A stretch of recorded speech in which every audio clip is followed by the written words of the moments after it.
Hey guys, this is Blog of the Hut, and today I want to give you my sluggish reaction to Timeless, the series.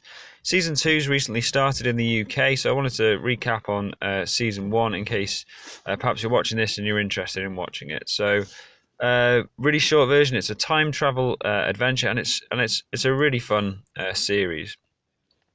So the cast. Most of the casts were fairly new faces to me, but you may recognise them. There's Abigail Spencer plays Lucy Preston, a historian who's brought in for her expertise on American history. Malcolm Barrett plays scientist and time machine pilot Rufus. And Wyatt Logan, a soldier and security guard for the other two members of the team, is played by Matt Lanter, who is a new face to me, but Star Wars fans may recognize him as the voice of Anakin Skywalker in the Clone Wars, or this woman in Forces of Destiny. And also Goran Visnich plays Garcia Flynn, the villain slash anti-hero of the series. You may remember him as ER heartthrob Luca. And rounding out the cast are Claudia Dumit as scientist Gia Mari, Sakina Jaffrey as Homeland Security Liaison Denise Christopher, and Patterson Joseph as Connor Mason, head of the company that built the time machine. So the plot, so Mason Industries, as a company, has successfully built a time machine, and rogue agent Garcia Flynn steals a mothership with the aid of some Mason Industries co-workers who he's kidnapped, some willingly, some unwillingly, and he goes about altering American history. So this team is hastily assembled, the historian to understand how to blend into the timeline and the consequences, the pilot to take the ship there, and then the soldier as extra security. They can determine where Flynn has landed, so they can travel there after him and try and stop his attempts to change history. Along the way, they meet some interesting characters such as Bonnie and Clyde, Abraham Lincoln, and Davy Crockett. So the verdict: it's a really enjoyable show. I'd definitely recommend it if you want something fun, something entertaining, something that's kind of consistent. It starts to fit into a bit of a formula after a while. Basically, they chase Flynn, something happens, they sort of stop him, but they don't quite, and then they come back and Google what's been changed in history. But what stops it just being a formula is the characters and their impact. So, really early on, I think it's in the first episode actually, an event that they change means that Lucy's sister is suddenly erased from history, and then that becomes her journey to try and get her back. Wyatt's wife died prior to the events of the show, and it's about him realizing that actually, if I take this machine, I could try and change that.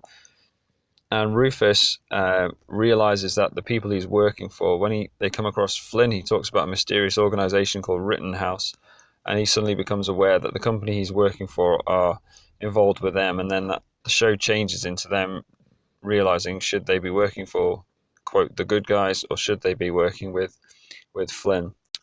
I also like the fact that the show keeps it simple. Time travel shows often just overcomplicate things with physics and blah blah blah. The show just doesn't mess around with it. It just sets the ground rules and pretty much sticks to them the whole way through.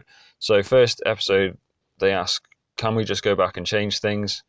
And the answer is, oh, we tried it, it went horribly wrong, and it's never mentioned again. And I think that's just how it should be. There's so much just overcomplicated time travel shows, and it gets really boring. So yeah, the show just keeps it simple. They go back, something happens, history has changed in some way. And that's always consistent.